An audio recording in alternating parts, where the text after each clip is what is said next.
It's such a pleasure to be able to hold the space for another conversation. This is the fifth in our African Book Talk series. And today, we're not just bringing you one writer speaking primarily about one book, but an entire feast.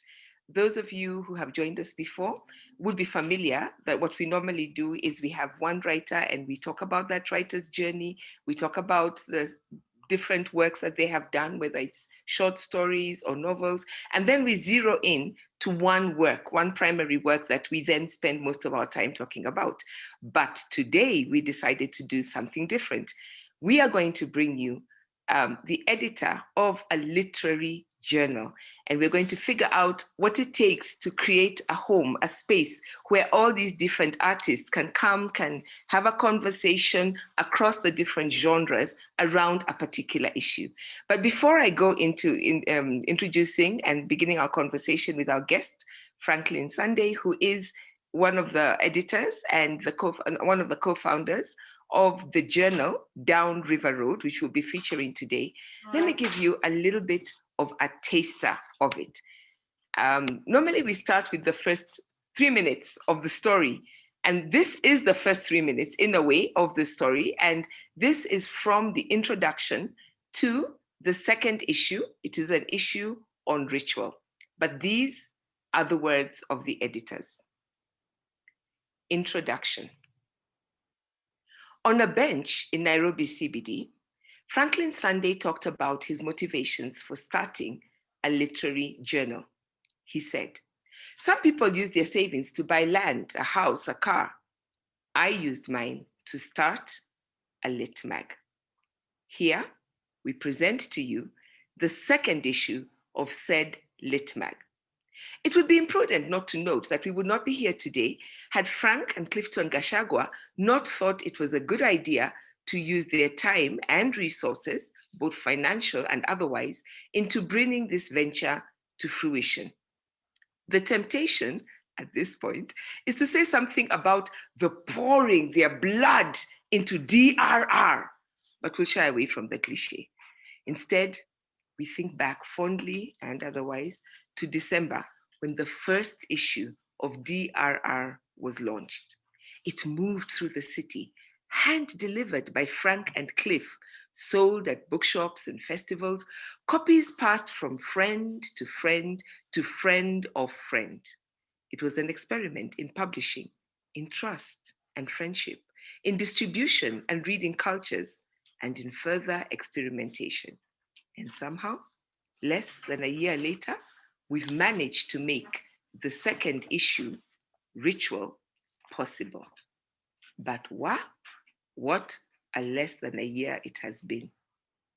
As with other crises, it became commonplace in thinking about the role of writing and of journals in the middle of a pandemic as widespread as COVID-19 for some cultural commentators to make overarching comments about the role of storytelling and storytellers within the crisis, and even as the crisis unsettles the myths and meanings of role work. And although this crisis within a crisis has perhaps been a long time coming, its intensity has magnified our vulnerabilities and made hyper-urgent the demand for new ways of being. So, from some corners that we occasionally, sometimes accidentally frequent, proclamations have been made in the genre of now more than ever. Now, more than ever, we need this kind of language. Now, more than ever, we need some kind of words that document, explain, shape, and reimagine the latest terms of our existence, which are at once historical and familiar. Why now, more than ever? So to answer that question, I'm really, really happy that I have Frank speaking to us on this podcast. And I have to say this, I am thoroughly enjoying, Frank, knowing that you're a journalist, having you on the other side of the interview, because you're usually the one asking the questions. So I'm really looking forward to hearing from you, Frank. Why now more than ever? What's the story? What's the story? Yeah, that's good question. Thank you so much, Dr. Mshai. Thank you, Lillian, and thank you, CGC, for the opportunity for us to share the story of DRR and what we are doing. So why now, and what is DRR and what's up with the journal? So DRR sort of, we're still young. I think we're about 3 years old. We started putting this together just as conversation between friends. I think it's been going on for the longest time. I think the better part of the last 9 or so years. Just, friends that we met in Nairobi, some who came from outside Nairobi, some who went to study outside and came back. And, we've been having these conversations about publishing together and working together. And for my case, I'm in the middle of doing my master's, and I picked for my master's thesis. I just knew that I wanted to look at something about niche publishing, and from the models of journalism that I looked at, I figured that journalism is a bit restrictive in terms of and stiff in terms of allowing creative expression, or the way the journalism that we've been trained to practice. So leaning on the experience and sort of and the work of my friends who are working in poetry, working in fiction, working in creative nonfiction, we sort of decided to come together with this publishing experiment where we'll have some of our work in print and some of our work online, where we can play around with stuff and see what comes down. So that's how Down River Road came together. And I think at some point at night we were just talking about finding a name. For example, I think that was in maybe mid 2018 thereabouts. We were thinking about the name, and Major Mwangi's novel Going Down River Road really struck both Clifton and I. And first of all, it was the story of Nairobi coming together and sort of Nairobi being built, and it's being built by these two workers who are super working class, and they're building this building that they might never enter. And so that and like that, their stories and how they navigate where they're coming from every day to come to Development House to build it, sort of looked like how we converge in Nairobi to sort of earn a living or something. And then, our hearts, our memories, our ambitions, or even what you want to do might not necessarily be in this space. So we looked at Down River Road as that sort of stretch of road where like everybody comes to Nairobi, more or less goes through something like that. And which was really interesting when we had our first call out, when we told people to think around place. And one of the stories that we got actually. Before we come to place, because I do want to come to place, but I just want to unpack some of what you have said. So Major Mwangi's book, Down River Road, is a classic in Kenyan literature.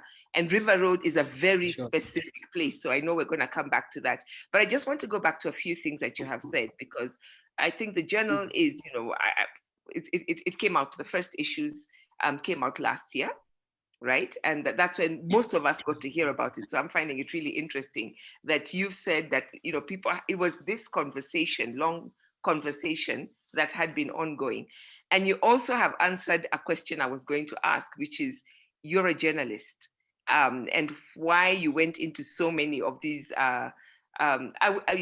I'm not surprised to see in the first issue, which we'll come to, that, you've got a very good eye as a journalist. I can see you talk about Jivanji Road, which is another very specific place in Nairobi, but then it's not the usual kind of storytelling that you would do. So I think you've answered my question on why a journalist decided to set up a lit mag. But before we go into that, just tell me a little bit about yourself.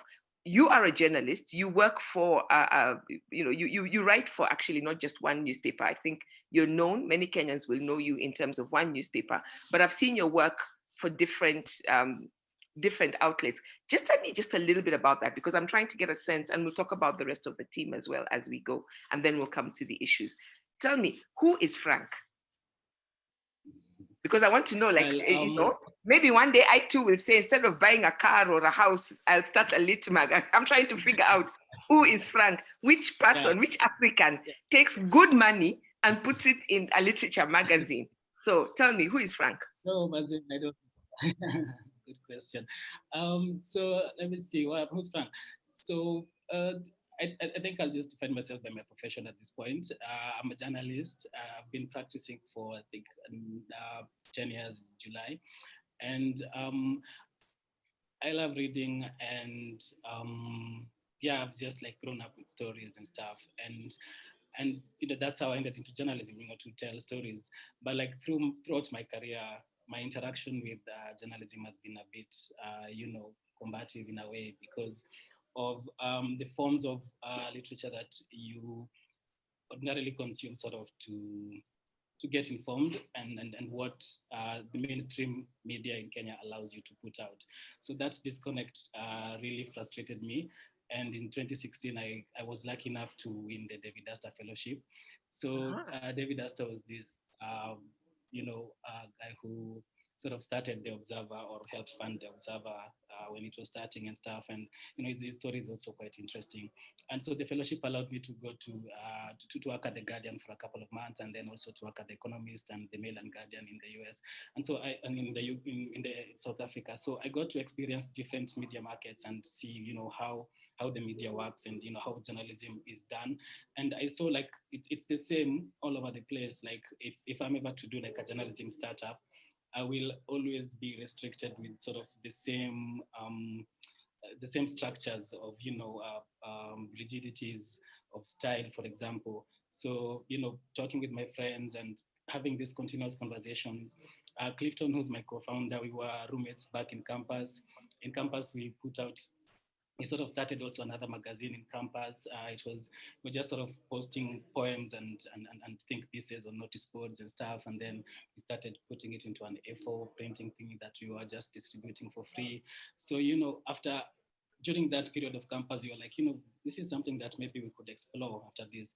After campus, all of us went different ways. So 2017, after coming back from the fellowship, and then we were like, okay, that thing we wanted to do in campus, I think we can try it now. So, and then over the next 3 years, between 2017 and the end of 2019, we were able to sort of, together with the help of our friends, we were able to put down our thoughts on paper, and the first issue came out. And what I really enjoyed about the issue is that you cover so many genres. So, I mean, I know Clifton is a writer in his own right, and you have poets, you have people who we know their names because of short stories. You have people who do nonfiction, and then for me, the absolute surprise was when I picked up the first copy of and yeah, okay, it's got a beautiful cover. And then I opened, and I'm expecting literature because it's a literary mag. And I'm going through, and there are all these amazing pieces of visual art interspersed right through the whole issue. And I thought, okay, the first issue, as you mentioned, is on place. So maybe they wanted to really evoke that. And then the second one comes, it's on ritual, and there's also art all over. And I'm going to ask David if he minds us just giving us a look at some of the artwork as we talk on. But I was going to ask you, could you speak really specifically as to why visual art in a literary journal, and not just as a token thing, but it really is right through the journal? The visual artists are in conversation with the writers. Visual art, why? Yeah, so for visual art, the first thing is we were looking at a couple of journals in terms of format, in terms of like even the paper texture, and in terms of like how the style looks like. And the first thing we were really excited about was Chimurenga. And we were like, okay, so broadsheet is a bit crazy to work with. So we sort of looked at Chimurenga, the chronic books. And that's the format that we were going to originally experiment with, but the printers could not provide us with that paper. So we settled back to A4. And then we have an amazing designer called Felix, who is also like has a really keen eye in terms of how to place the images and how to sequence them. And so the marriage between Felix, Clifton, and I, we were like, we could experiment more with images. And so on before the first issue, we had an exhibition with Anita Kavochi. Anita Kavochi is a member of Masai Mbili. It's this artist collective in Kibera. And they do some amazing stuff. And before then, we hadn't really worked, quite in depth with visual artists. So when we worked with Kavochi on this exhibition, she was like, I mean, you guys, like you guys understand text, and text is amazing and stuff, but like you can do so much more stuff with illustrations, and you should also give your platform, you should also give space for visual artists on your platform. And that's how we sort of settled on Kabochi's painting as the cover for Place, because Kabochi's exhibition was called Thresholds, and essentially it was just Kabochi talking about the places that she's been to get there, and essentially so it really spoke to place and to like the theme of place, and it was a no-brainer to like settle on that particular painting, and also like just talk about her other works. And then we also now carry that as well, yeah. And one thing I find really interesting is that there's a conversation between abstract pieces, such as the one we are seeing that's right in front of us right now, but you also have photographs. You also have, it's really, so this is what's on screen right now. That's the current cover of Ritual. That's by, I think it's Isaac Shamir, and I really like the abstractness of it. There seems to be, the body is in crisis. It's seeking to find its balance, and it just gets me thinking about all the possibilities. But then you also have, something like, and I'll show this at the end of this as David ends the PowerPoint, Aisha Mugo on the same issue, in fact, at the end of it, with a photograph. So I really find that juxtaposition very interesting. Could you say something a little bit more also about that? Yeah, so when we had the call out, we invited artists and illustrators and photographers to also, interpret, for example, Ritual the way they saw fit. And photographs, photographs are really can stand on their own as storytelling devices. We've been sort of referencing and reading the works of the likes of Susan Sontag and John Badger, who talk about how photographs can sort of even talk about power relations, for example, and what it means between like the one who sees and the one who's seen, and the power dynamics between that, and what the camera does to someone, and how framing happens in photographs and stuff like that. So since we were doing print and since we had actually worked with photos before, and we're like, we could have photos, big presentations of photos where they stand on their own and tell their own stories. And as well, we can also invite people to do illustrations that are abstract, and some of them you might actually you're looking at it and you're like, wow, I don't know what's happening here, but like this is took my breath away. And we're like, yeah, we're going to have this in the series. So like we had artists give us like a series of illustrations, and these are guys who are like actively working in these mediums. And so we just wanted to share that with as many people as possible. And since we were printing all these copies, we were like, why not? Yeah. That it really is a joy to go through the whole journal. You both have an online space, and you also have the print. And what I noticed when I went online, and perhaps you can give us if people wanted to go online and just check out what's going on online, how they would get there, the address.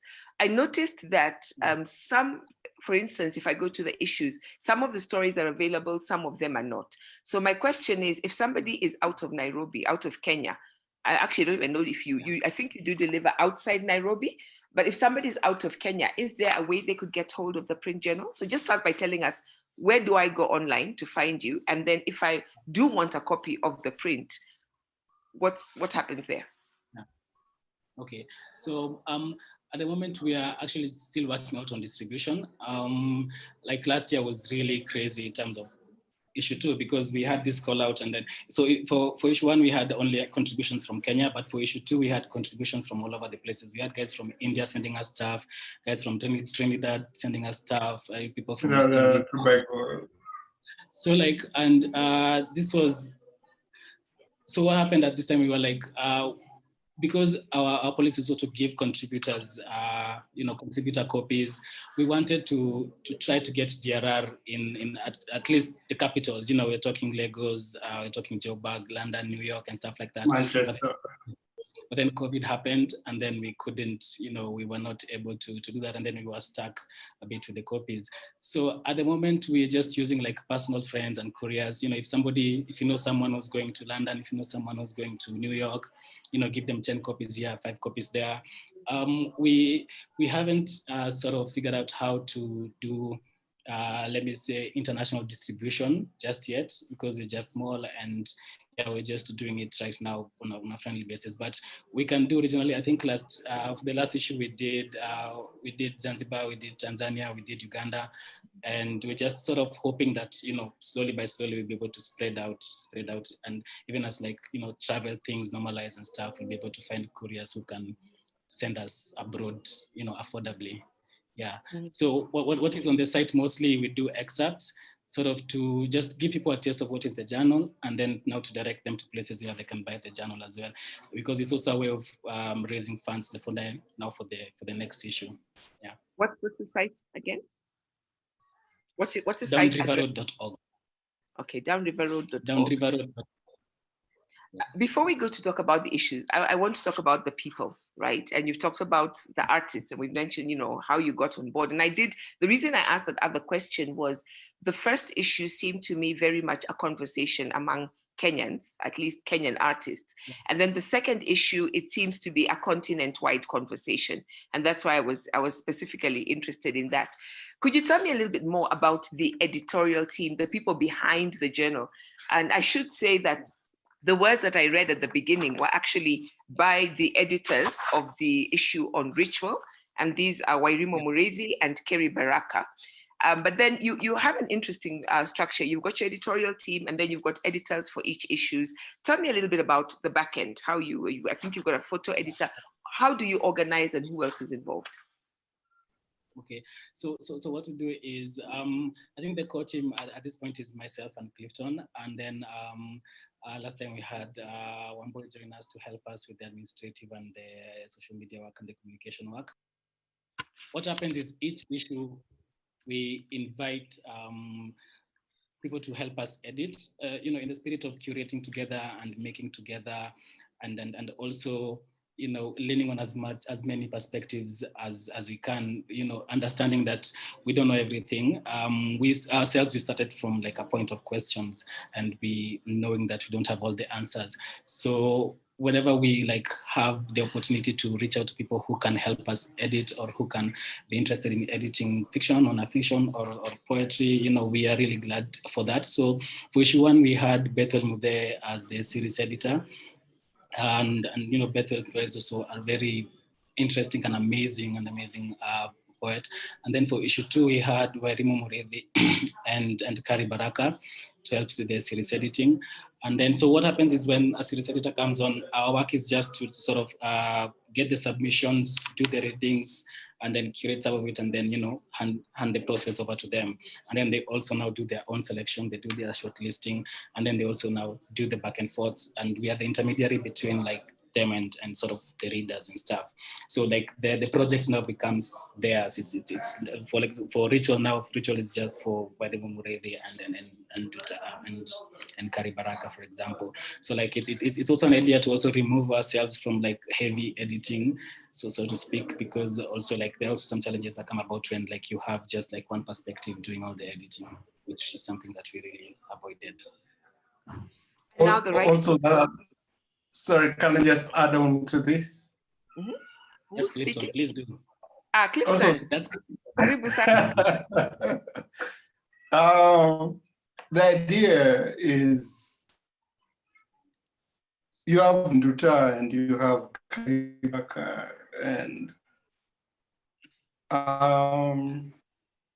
Frankie and I are way much older than they are.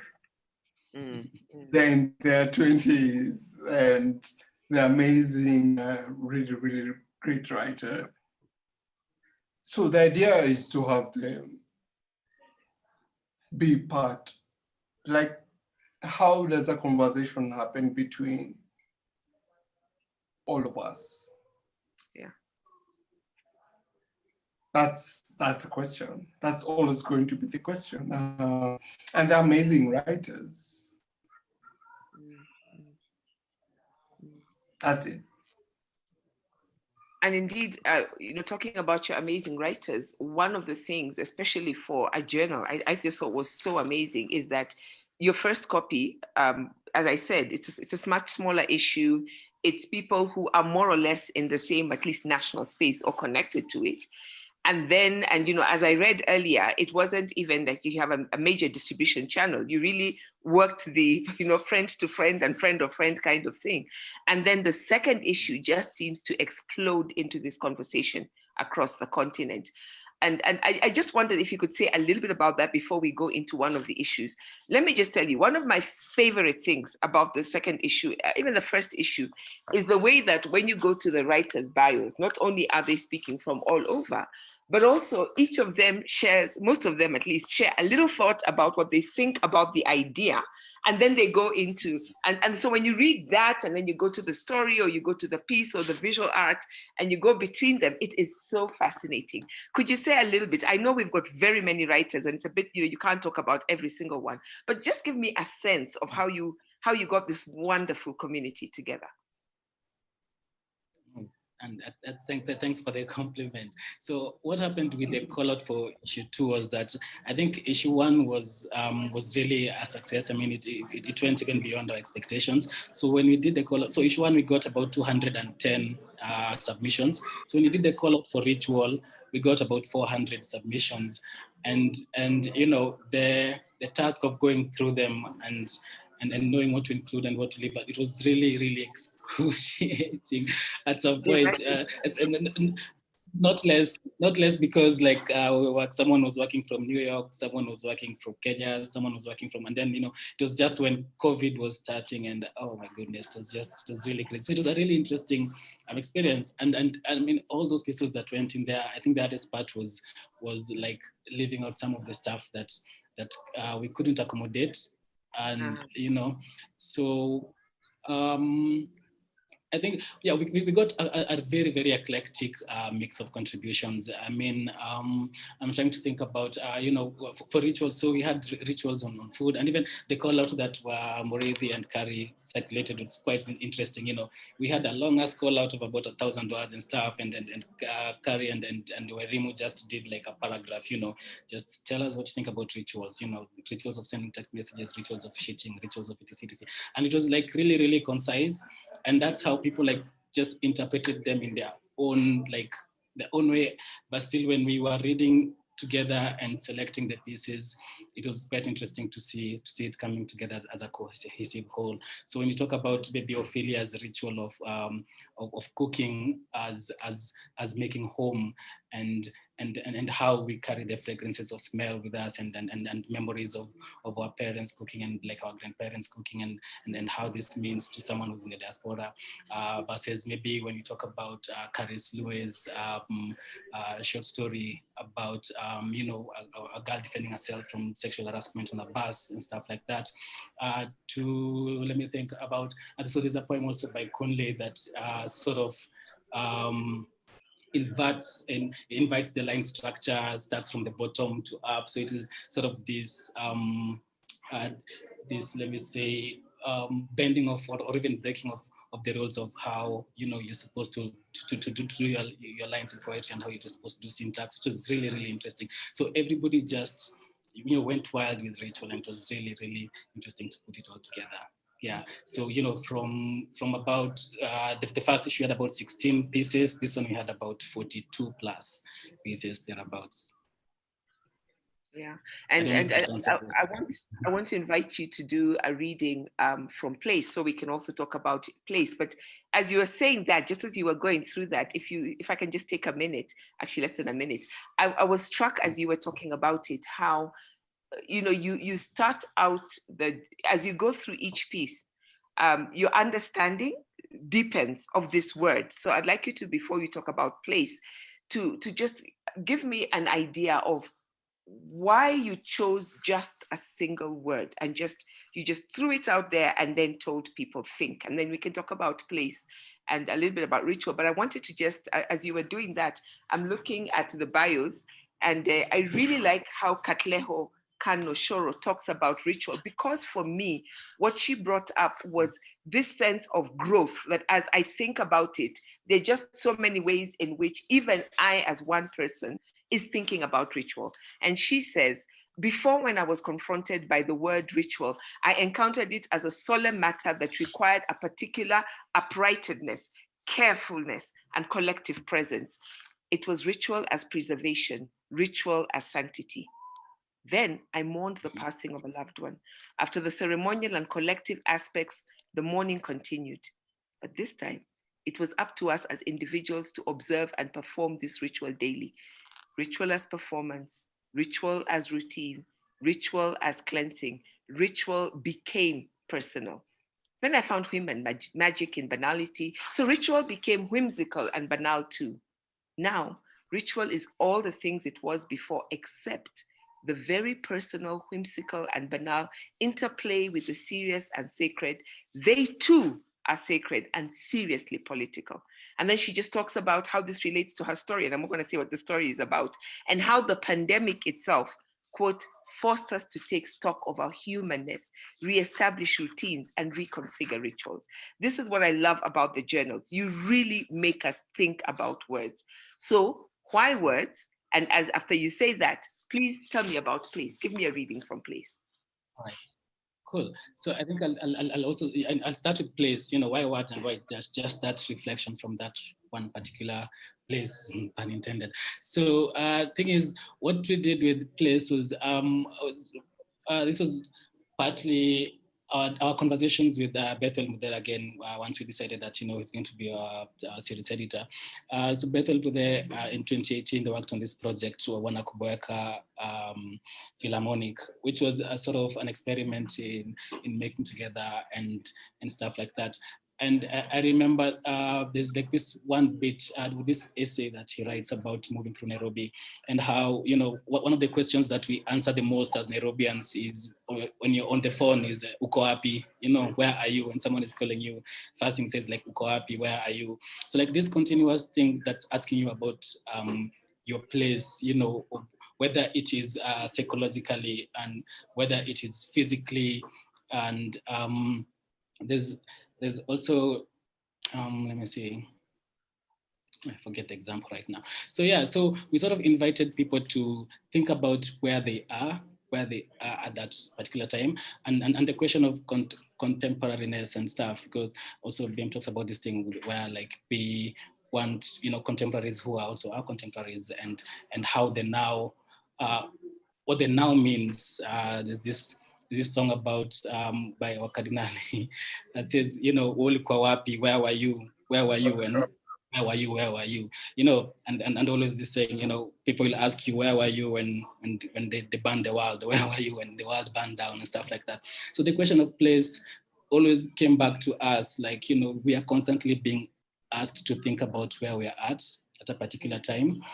So we just wanted to, also invite our writers and illustrators to think about where they are coming from, where they are, where they want to go, where they are at, and yeah, all those questions about place. So everything just came back to place. If you were to draw a word cloud, place would be like this word over there, and then all these stories just linking to it. Yeah, and with that, I think I will read something from Mude's poem, "The Bridge Beyond the Map," which was sort of the editorial after the introduction to place.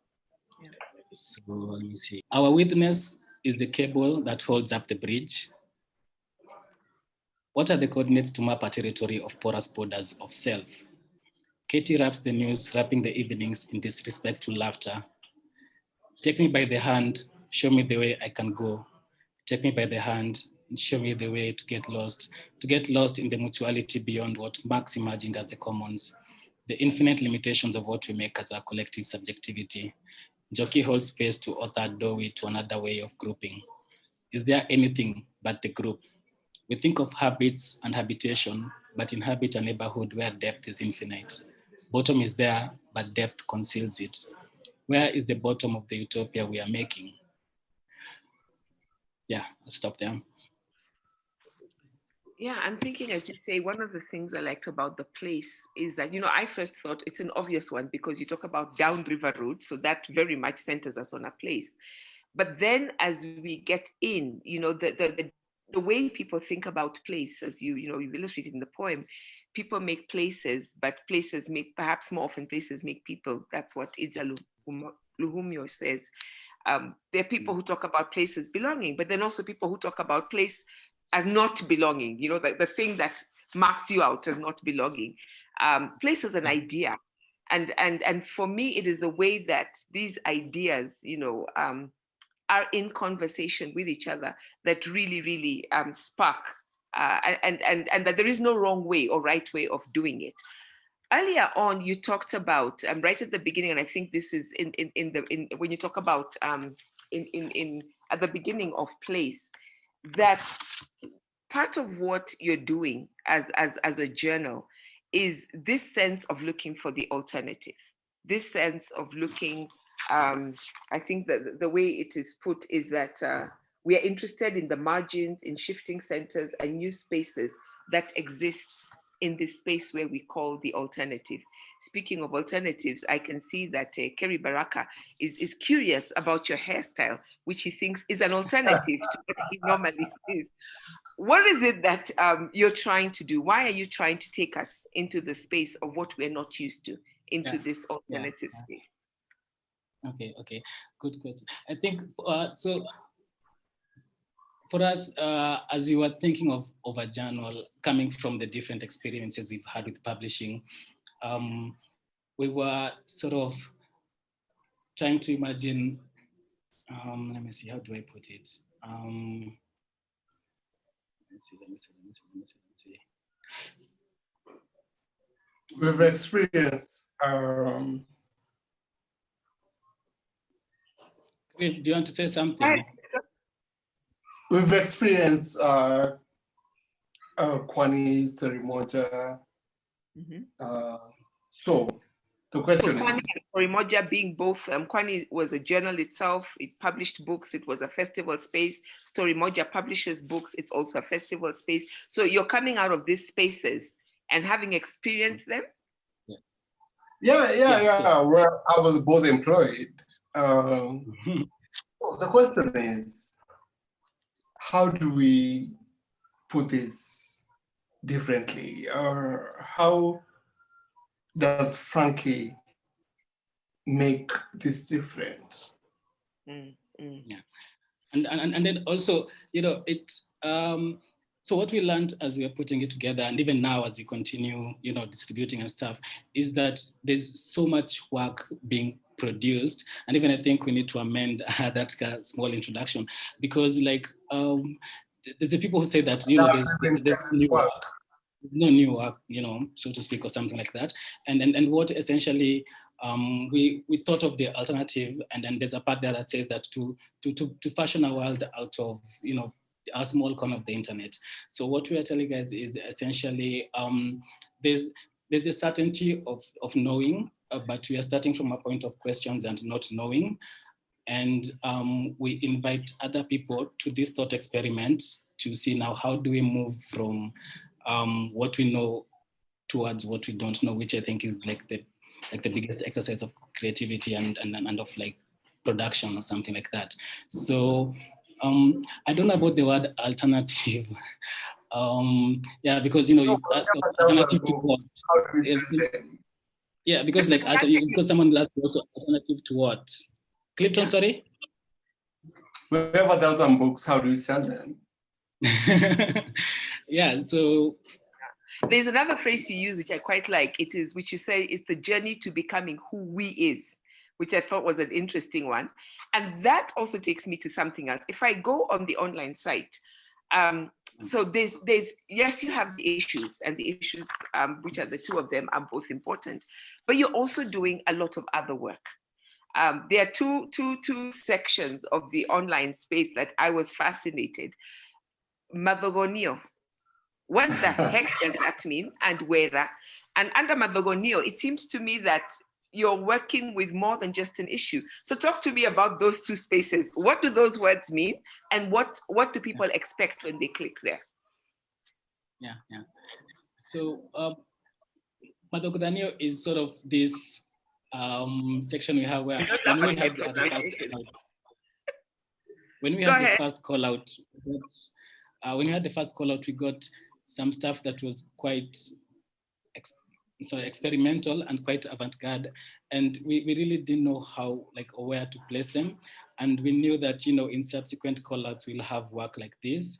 And So yeah, we just thought that would be the place, the home for like experimental stuff. And so far, like the sonic piece that we had from Petero Kalule and Yabe Wakabebe and Chebet Fataba, which was sort of a sonic wood poem that was just like taking you somewhere and like super trippy and everything, and we were like, yeah, this is what Madagodanio is. So I think for us, we don't know what Madagodanio is until we see it. Also, what does that word mean? Does it have a meaning? We want to experiment with stuff. We want to go out there, and we know a lot of African writers are experimenting with surf. So we want to do shit, a lot of shit. And that's what Madagodanio is. Okay, because this is a word that comes from, I believe, Kikuyu, or it's associated with Kikuyu. I'm not Kikuyu, so I'm guessing. And so it's just this mixture of stuff. And what I like about it is that even if I don't seem to fit into a neat category in terms of the call out, there is space for me in Downriver. What does that mean? And what are you looking for? What's happening if I click there? No. So Wera is just sort of the collective tab for like all the work that we have. So all the issues sort of are nestled under this tab, and we just thought of an interesting way to call it. So we were like works, no writings, no issues. We're like Wera. So it's like all the work that we have. Click on that, and you just get to explore everything. And as we go in the days, we keep releasing like more stuff, the partnerships that we have, etc. We keep releasing them on the site. So where is just the placement for like all the work, sort of an easy way to get all the work there. It just means work in Kikuyu. So we just like, took that as value. So I'm highlighting that this because I'm interested in language.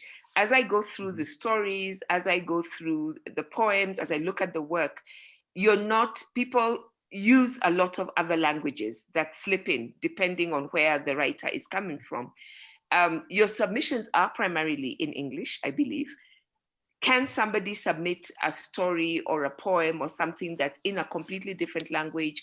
Do you have a language policy? What are you trying to do by allowing this really vibrant space of experimentation with language? Yeah. So for us, I think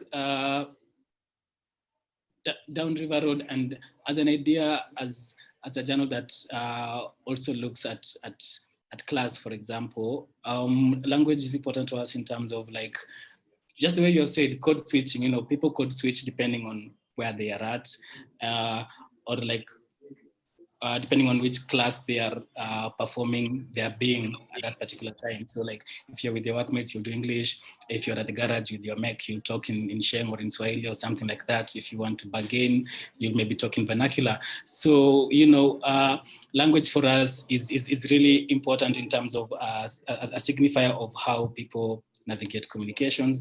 And it's also important for us to tell people from all over, actually, essentially, that we can carry your piece in whatever language you're doing, as long as we can do an English translation. So actually, for Ritual, we got a poem from Professor Mutonya Washege, I think, from Wits University. It was in Gikuyu, and we had a challenge of translating it. So we asked him also to give us sort of an English translation. And also I think we had for this partnership we did with NDF in December, we had stuff come out in Sheng, and then we just put it on all there without a translation and stuff like that. So like we are essentially just telling guys, like, we can also do languages. You can experiment with a range of languages, and as long as you get your story out, we're good with that, within the limitations of translation at this point for us. Yeah. So if anybody in the participants has questions, I'm happy to take questions. And Kerry, we will hold Frank to that question about his hairstyle. But before I come to questions, I noticed that you said, when we talked about the issue on place, it was very much Kenyan-centric in a sense. And then with Ritual, it opened out. And it seems to me, and I may have missed it, that all the writers seem to be connected to Africa. They're African writers, they're located in Africa. Are you looking at opening up this conversation to people all over the world? Do you want to make it particularly an African conversation? And if so, what do you mean by African? Yeah. Okay, can I answer that? Yeah, sure. Yeah, That's So one of our main interests has been to pay writers. Mm-hmm. And in the second issue, Lola Shonei paid most of our writers. We give her the money, she paid the writers. So the main question is, how do you pay writers as a publisher? With the first issue and second issue, and even with the third issue, how do you pay writers? With the third issue, we're still thinking about it, like, how do you pay someone in New York? And these are the main questions, like, how do you pay writers all over the world? So we are dealing with that first, and then the rest we'll deal with later. And also, like on this, and on the second bit of your question, like, are you going to open up? Are other people also allowed to participate and stuff like that? So on the idea of a platform of this kind, first of all, an independent platform that is just starting out, is that, and this is something that we discussed when we were doing Ritual, and I remember Warimu asking me, like, are we going to publish, let me say, work? What happens when you get a lot of work from, for example, people outside Africa? And, are we going to give priority to people within Africa? And, how does that work and stuff like that? So it's a very difficult question, because we really want to give the platform, first of all, to like people who haven't had the chance to like get access to such platforms. And also we want to balance that with publishing work that is good, regardless where it's coming from. So, striking that balance is really tricky, and I think we're still navigating that, because we've had a mix from like all races, from all places. We've had work from the US, we've had work from white academics, we've had work from Kenyans in the diaspora, we've had work from Kenyan academics in the diaspora. So like, and we've got a mix of everything. So you ask yourself, like, are you going to run this piece from, you just have like $30 to pay your writer? Are you going to like, give this $30 to this professor from this place? Are you going to give it to like just cut in half by the banks, Nairobi Uni or something? Yeah, so it's a conversation that we keep having, and it helps us that we have the online platform. In a way, it's limitless in terms of what we can carry and what we can run on that. But for the print, we really want to give priority to like African writers and African people who are like within this space. Yeah, I don't know if that answers the question. It does, and I think it opens up that people are interested. In fact, Alan Mackenzie has asked our submissions accepted from the African diaspora and the Caribbean in particular. So this is something that I think it would be great to be able to open up the conversations to Africans wherever they are, but also people to see, what does it look like when a particular idea is explored from another cultural, physical, or whatever kind of space. I'd like, I know we've had some poetry. Trinidad and Tobago, they cut money by half. Sorry, I can't hear you very clearly. I'm Clifton. No, I'm saying the Trinidad and Tobago, they cut money by half. They cut money by half. Yeah. Okay, in the sense I think of? he's talking about the transfer charges in terms of paying contributors. Yeah. I think Clifton is talking about the transfer charges. Yeah, so then that becomes the problem It's in a bit terms of expensive. figuring out that. Thank you. But we do take work. To answer Mackenzie, we do take work from the African diaspora, and we did have work from a Caribbean writer in Ritual. So yeah, we are completely open. Okay, and then Sam is asking, and as he's going to ask this question, and then I'm going to ask you, could you just give us a little bit of a taste of some of the fiction, if possible? But Sam is asking about archives. What are you doing to ensure that the issues that you have produced become part of the, not just Kenyan, but I'd say African, the world literary heritage beyond the here and now?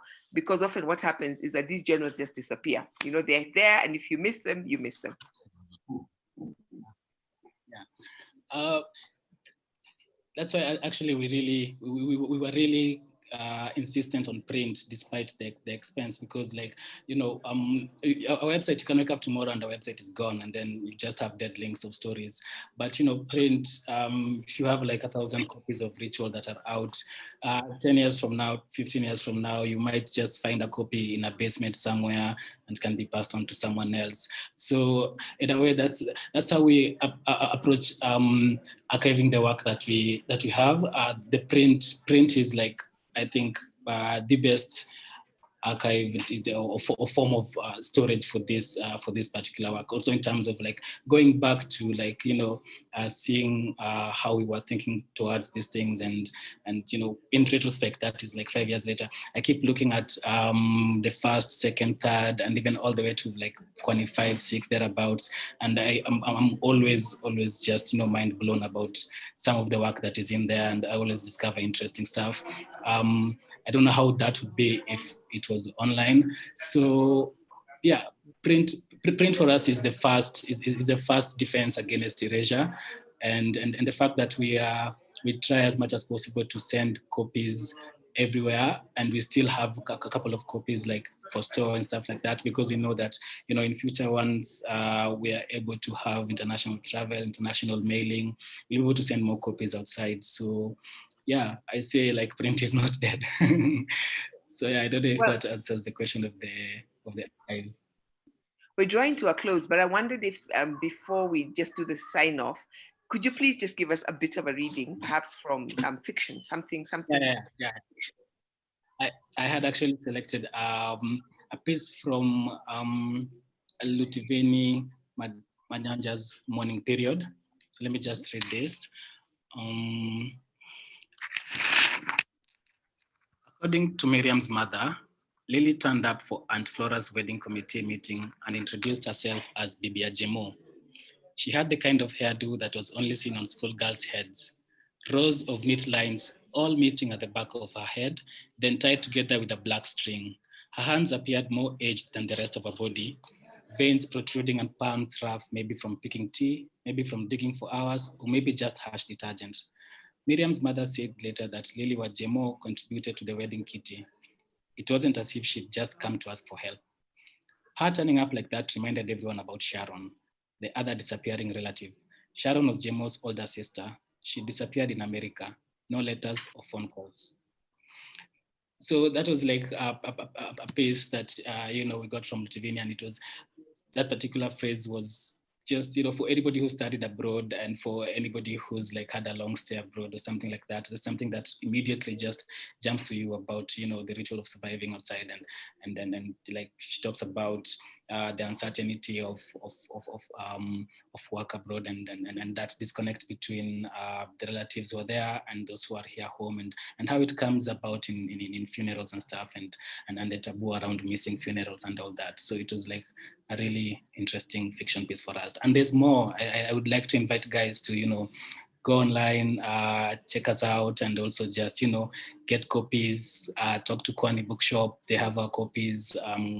Yeah, and enjoy and help support independent publishing. I really want to thank you, Franklin. And I do want to also thank Clifton and, you know, everybody else who's participated through the questions. I can't believe the hour has already just flown by, and there is still so much to talk about. The fact that you are publishing other things apart from the journals. I really wanted to talk about, that you've got poetry, anthology, but I encourage everybody, as Clifton and Franklin have put in so much work with the rest of their team, please go to downriverroad.org and just explore what is on the site. And submit. Their submission guidelines are there. So normally when we have these conversations, you get to hear me talk to one person whose work is already done and dusted off. But the interesting, exciting thing about this is that you can be part of that next issue. I'd like to, Franklin, if you have one last word to say, and perhaps just tell us in like 30 seconds, what is the next issue going to be about? What's the idea you want to throw out there? So issue 3, I'm going to talk about issue 4 because issue 3 is closed right now. So we're done with issue 3, more or less. So issue 4 is going to be on radio. So we'll have a call out sometime next month on issue 3. And we want to explore radio as art, radio as archive, radio as performance, radio as, or even as identity and as a storytelling medium. So we are really excited about that. And yeah. I think Kegro is online. We're talking about nonfiction. Now that you've said issue 3 is already ready, okay, it's you've gotten everything together. When can we expect that? And what exactly? What issue 3 is on nonfiction. Is on? Issue 3 is nonfiction, and we've invited, so we did direct commissions, and the title of the journal will be a title piece. So we invited guys to sort of write nonfiction pieces and narrative pieces on protest and the idea of protest and how they approach protest. And it was really interesting in the last year when we had Uganda, we had Tanzania, and then we had and then we had Lekki in Nigeria. So we sort of just invited guys, and then also Saba, much of our lives in Nairobi. So we just invited guys to sort of write to protest and essentially do nonfiction pieces. So it's also an interesting experience, learning things about, fact checking and form and craft, and we're getting close to sort of the last stages of copy editing and design and layout, and we hope to put it out sometime next month. Yeah. So late March 29th. Okay. We are so looking forward to it. In March, let's continue the conversation. If you haven't already had a chance to delve in and investigate what people had to say about place, about ritual, please do that as you wait to find out about protest, and then submit or come in and join the conversation and hear what people have to say about radio. I can only join Keguro, who says, thank you for this wonderful discussion. It was great to hear the thinking behind and around the journal and all its processes. To Laura, to Ali, to Carrie, to everybody else who's written in, keep the conversation going on. Thank you, everybody. We will be continuing the conversation 2 weeks from now, when we will be bringing you another exciting book. Thank you for introducing us to this literary mag, and we will keep the conversations going online. Thank you, everybody. Have a wonderful evening.